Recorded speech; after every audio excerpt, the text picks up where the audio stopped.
व्यवस्था विवरण 24वां अध्याय। कुल वचन 22। तलाक और पुनर्विवाह।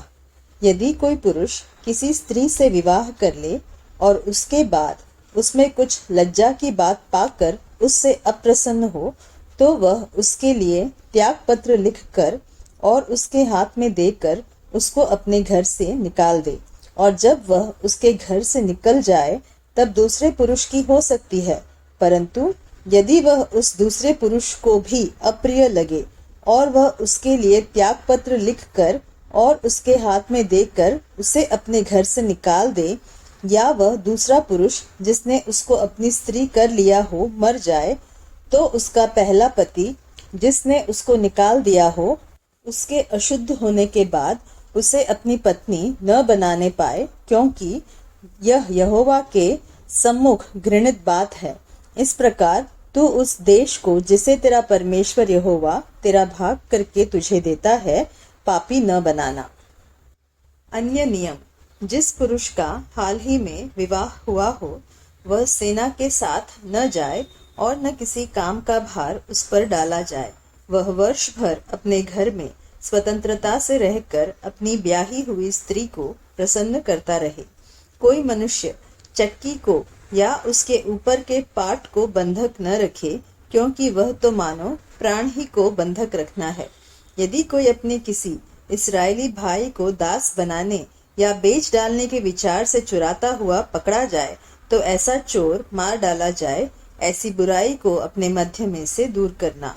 कोढ़ की व्याधि के विषय में चौकस रहना, और जो कुछ लेवीय याजक तुम्हें सिखाए उसी के अनुसार यत्न से करने में चौकसी करना।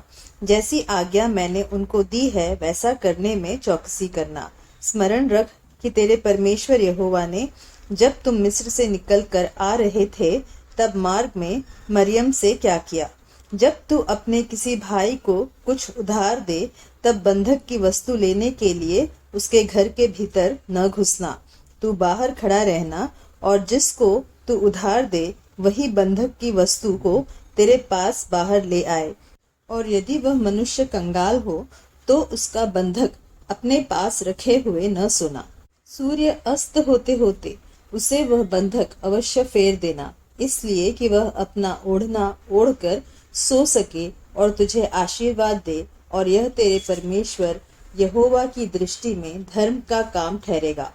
कोई मजदूर जो दीन और कंगाल हो, चाहे वह तेरे भाइयों में से हो, चाहे तेरे देश के फाटकों के भीतर रहने वाले परदेशियों में से हो, उस पर अंधेर न करना, यह जानकर कि वह दीन है और उसका मन मजदूरी में लगा रहता है।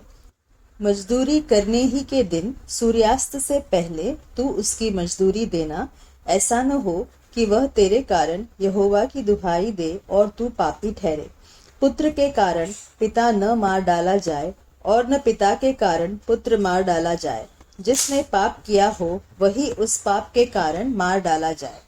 किसी परदेशी मनुष्य या अनाथ बालक का न्याय न बिगाड़ना, और न किसी विधवा के कपड़े को बंधक रखना। और इसको स्मरण रखना कि तू मिस्र में दास था, और तेरा परमेश्वर यहोवा तुझे वहां से छुड़ा लाया है।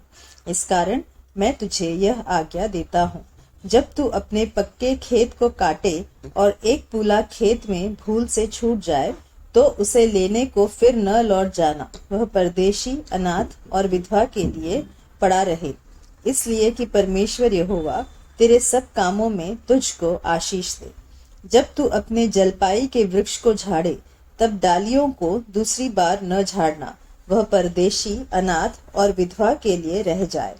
जब तू अपनी दाख की बारी के फल तोड़े, तो उसका दाना दाना न तोड़ लेना। वह परदेशी, अनाथ और विधवा के लिए रह जाए। और इसको स्मरण रखना कि तू मिस्र देश में दास था, इस कारण मैं तुझे यह आज्ञा देता हूँ।